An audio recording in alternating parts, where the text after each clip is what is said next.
తండ్రి అయిన దేవుని నుండియు ప్రభువైన యేసుక్రీస్తు నుండియు కృపా సమాధానములు మీకు కలుగునుగాక. ఈరోజు దేవుడు తన పరిశుద్ధ గ్రంథములో నుండి మనకు అనుగ్రహించిన నేటి దేవుని వాగ్దానము 1వ దినవృత్తాంతములు 19వ అధ్యాయము 12 మరియు 13వ వచనాలు. నీకు సహాయము చేయుదును, ధైర్యము కలిగి యుండుము అని దేవుడు మనతో చాలా ధైర్యం కలిగించే మాట మాట్లాడుతున్నాడు.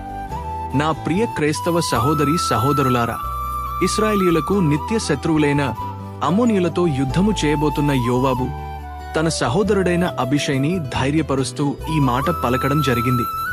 దేవుడు నీకు సహాయము చేయాలంటే నువ్వెలా ఉండాలంటే, మొదటిగా నీవు నిబ్బరము కలిగి ధైర్యముగా ఉండవలెను, దృఢమైన ధైర్యము కలిగుండవలెను, మనోధైర్యము కలిగి ఉండవలెను, భయపడని దిగులుపడని ధైర్యము కలిగుండవలెను, భక్తి పుట్టించు ధైర్యము కలిగుండవలెను.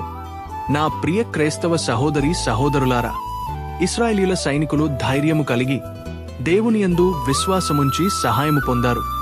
నేడు నీవు కూడా కష్ట సమయములో, ఆపత్కాలములో దేవుని సహాయము పొందాలంటే ధైర్యము కలిగి యుండుము, దేవునియందు విశ్వాసముంచుము.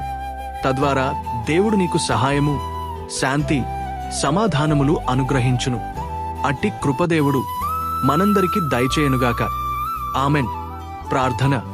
మహాపరిశుద్ధుడవైన మాదేవా, దయగల మా తండ్రి, గడచిన ఉదయకాలము మొదలుకొని నేటి ఈ ఉదయకాలము వరకు నీ కృపలో మమ్మును ఇంతవరకు కాచి కాపాడినందుకే, మమ్ములను ఇంతవరకు సజీవుల లెక్కలో ఉంచి మరొక నూతన దినాన్ని మాకు అనుగ్రహించినందుకే వేలాది స్తోత్రములు చెల్లిస్తున్నాను.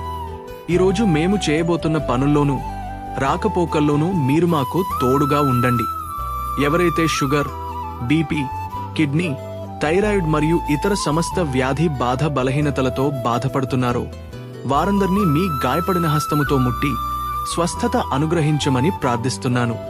వారి కుటుంబాల్లో కావలసిన క్షేమాభివృద్ధిని, సమృద్ధిని దయచేయమని ప్రార్థిస్తూ, సమస్త కీర్తి, ఘనత, మహిమలు మీకు మాత్రమే చెల్లిస్తూ నజరేయుడైన యేసయ్య నామములో ప్రార్థించి వేడుకొనుచున్నాను, మా ప్రియ పరలోక పరమ తండ్రి.